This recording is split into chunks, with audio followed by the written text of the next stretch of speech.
Let's welcome on board Mark Mathews, Head of Investment Research at Julius Baer, joining in on the show right now. Mark, hi, good to have you on the show once again. Just wondering where all this tariff talk is going to finally make its headway. And it seems like for India, at least, there are two issues. There's tariff and there is the cheaper import of Russian oil as well, which seems to be a bone of contention. How do you think these strategic dialogues are going to actually pan out? And has the market already absorbed and taken cognizance of how worst it can get? Usually when the bosses meet, which is of course what's going to happen on Friday in Alaska when Putin and Trump meet, their staff have already done all the prep work, and it's basically a ceremonial thing to announce that they've come to some kind of deal. Unfortunately, I don't think that's the case this time. I think it's more like when Trump met Kim Jong-un in 2018. They basically said they wanted to be friends, but there was no deal. It did, however, help to reduce tensions in the Korean Peninsula. So my sense is that they will probably have a nice photo op and say they both agree that a ceasefire is necessary and they should have peace. Now, if I'm wrong, the optimistic scenario is they both agree, yes, we're going to have a ceasefire right now, and the demarcation of the border is essentially where the troops are, a bit like what happened in Cyprus. So it's still hostilities, if you will. The war is not officially concluded, but the thing is just sort of frozen. And the Ukrainians might not like that, but if the Americans and the Russians agree to it, I don't know how much they can do. I feel that's a less likely scenario. As far as the impact on India goes, I'm sorry to say, I don't think India is very high on Trump's list of priorities at this impending talk in Alaska. And from his perspective, if I just try to think the way he does, he's a person who bears grudges, let's face it. And if he feels that India has not done enough to pressure Russia to come to the table, he might bear that grudge, and that might impact the tariff talks. And I really don't know if he feels that way or not. We'll just have to wait and see. Of course, Prime Minister Modi did call Putin last week, and he called Volodymyr Zelensky, the Ukrainian president, this week. So maybe India is helping. And of course, India has historically been a non-aligned country, so it's not India's foreign policy to strongly side in these sorts of situations. But unfortunately, I don't think Trump looks at it that way. Right, Mark, appreciate that view. And of course, well, yes, all the eyes are going to be on what comes out of this meeting that's going to happen on Friday between Trump and Putin. And of course, time will tell on his Trump's stance on India as well. But Mark, what I really wanted to ask you was your take on emerging markets, given that the dollar has been falling and the dollar index now looks favorable for some of these fund flows into emerging markets. That's not exactly been the case, especially when it comes to India. Our FII flows have been negative and we are not seeing any strength on this front. Do you think the emerging markets may now look attractive given the fall we've seen in dollar?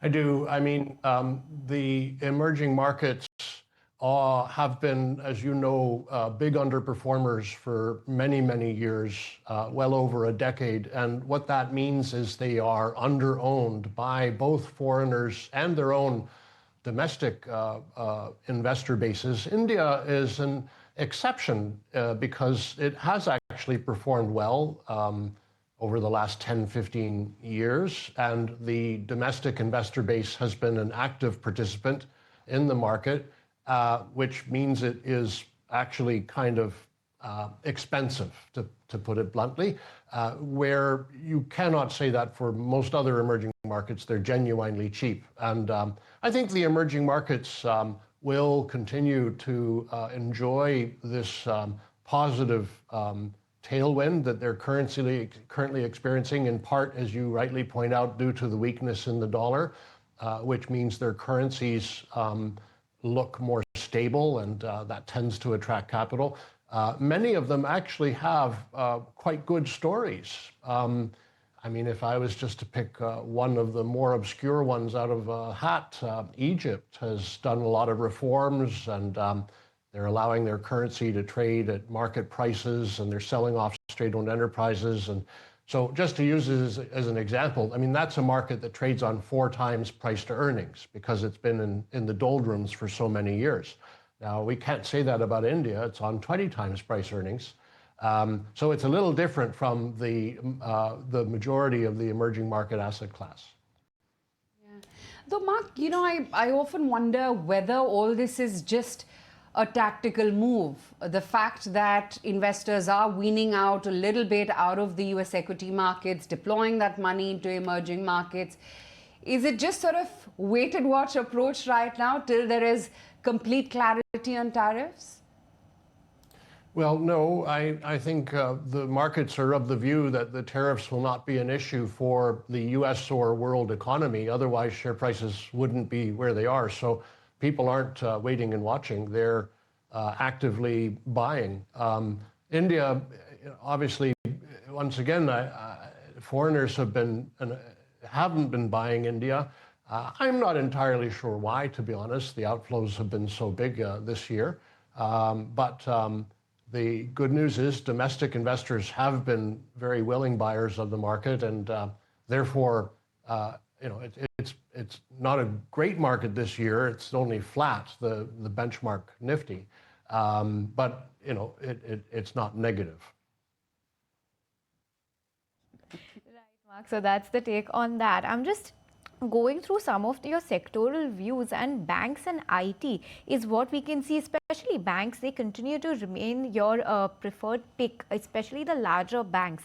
What is your take on banks right now? Because if you take a look at the earnings that we've seen for Q1, barring 1 or 2 banks, we've not seen any beats or positive surprises coming in. So how are you weighing this sector in your total portfolio? Well, we're actually quite selective in the sector, and I don't think I can say names, I'm sorry, on television, but we really are stock pickers in the sector. But if I was to generalize, the thing about banks is, in any country in the world, including India, they're kind of the heart of the economy. So if you think the economy is doing fine, doing well, then banks should benefit from that.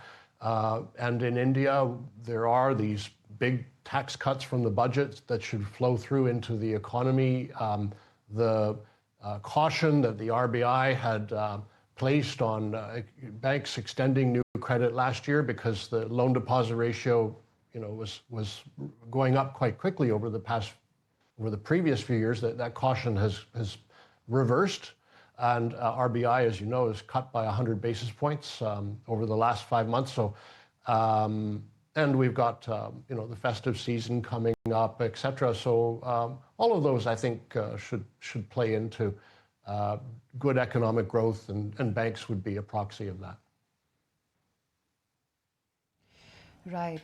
Mark, also, one has seen that there is, of course, this entire shift towards AI. We've seen how Indian IT services have really been pegged back, and it's technology transition which is clearly at its play in the peak. But having said that, diverging from what IT services have to offer, because India does not really manufacture any products, so to speak, right now. I mean, we don't have an Apple counterpart. We don't have an NVIDIA counterpart in India just yet. But other than that, what are the other emerging sectors which are looking interesting, if you're looking at any? Apart from IT, you mean? Yes, and banks. Other than that? Well, I think the hospitality sector looks very interesting in India. If you have a rising middle class, intuitively, people are going to take more holidays, and they're going to want to stay in nice hotels and go to nice restaurants. So there's one. Agree with you more than that. Yes, the entire hospitality sector and everything that comes along with it has really been on a really, really great footing. So be it IHCL, Lemon Tree, that entire pack has been looking good. Aviation, limited listed options, but that entire sector as well has been doing very well. Look at Interglobe Aviation. Indian Hotels, of course, has had some acquisitions as well. And that's why you're seeing that move on the stock. But 5,900 thereabouts on Interglobe as well. So these have been very, very steady ships in the market. But Mark, good to have you on the show. Thanks as always for your time. Good chatting with you. Let me just